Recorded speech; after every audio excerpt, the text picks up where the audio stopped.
На протяжении учебного месяца с 7 сентября по 1 ноября в школах поселка Первомайская проходил конкурс под названием «Ислам, как он есть», инициируемый имамом поселка мечети Алимом Небиевым и мусульманской общиной в рамках проекта Международной исламской миссии при содействии Духовного управления мусульман Крыма. Прошел проект у нас под названием «Ислам, как он есть». Не ожидал, что будет такой интерес к данному проекту. Со школ начали звонить, у нас больше желающих, есть больше людей, которые хотят принять в этом участие, не только с крымских татар, но и из других национальностей. И, конечно же, не хотелось обделить кого-то, мы согласились принять большее количество, и поэтому по проекту ожидаемое количество было 50 человек, а по факту получилось около 60 человек детей со всех школ. Надеемся тоже, что это не последний проект будет в нашем регионе, что он пройдет получили малый хоть какой-то опыт такого проекта. В проекте принимали участие ученики 8-11 классов. По словам организаторов проекта, дети, родители и организаторы конкурса остались довольны и в дальнейшем планируют проводить подобные мероприятия, организовывать такие развивающие проекты для духовного, интеллектуального и физического развития молодого поколения. Этот проект состоялся в нашем районе, и мы благодарны всем организаторам, которые приняли участие в этом, организовали наших ребят, потому что это настолько важно, когда молодое поколение начинает узнавать больше свою религию, свою культуру, национальные традиции. И если мы с детства начнем укреплять, развивать, то, естественно, вырастет здоровая, крепкая нация, которая позволит нам осуществлять те большие задачи, которые перед нами ставит правительство.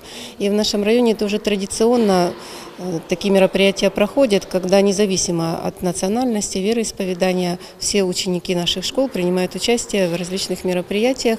И вся наша работа, она направлена на то, чтобы у нас царил мир, взаимопонимание, созидание в нашем районе, и нам это удается. По словам одного из организаторов проекта, директора спортивной школы поселка Первомайская, конкурс получил популярность среди детей благодаря проведению интеллектуальных игр совместно со спортивными состязаниями.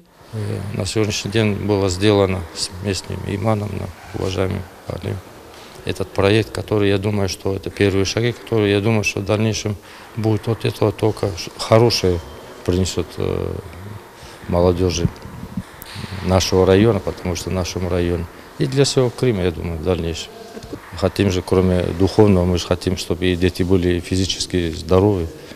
По итогам развивающего проекта были присуждены призовые места и вручены грамоты и поощрительные призы участникам соревнований. Первое место заняла Гришинская школа, второе место было присуждено Калининской школе, третье место заняла Войковская школа Первомайского района. Сами дети остались в восторге от проекта, так как имели возможность не только получить и расширить знания по исламу, но и возможность завести новые знакомства. Проект мне очень понравился, много было положительных эмоций. Открылись, так сказать, новые горизонты, новые взгляды на жизнь, появились новые цели. Познакомился со многими людьми, учениками, учителями. Иншаллах, будут еще такие проекты. Я узнала много нового о культуре ислам, потому что я раньше не вдавалась в подробности.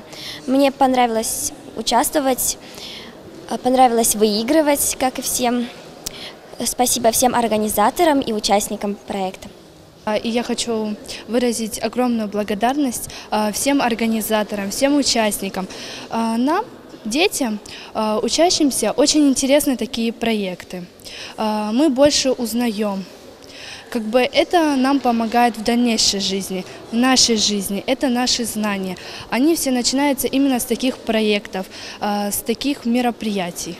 Напомним, подобные проекты организовываются в рамках деятельности Международной исламской миссии в Крыму при содействии Духовного управления мусульман Крыма. Денифия Велич, Левер Мемеджанов, пресс-служба Духовного управления мусульман Крыма.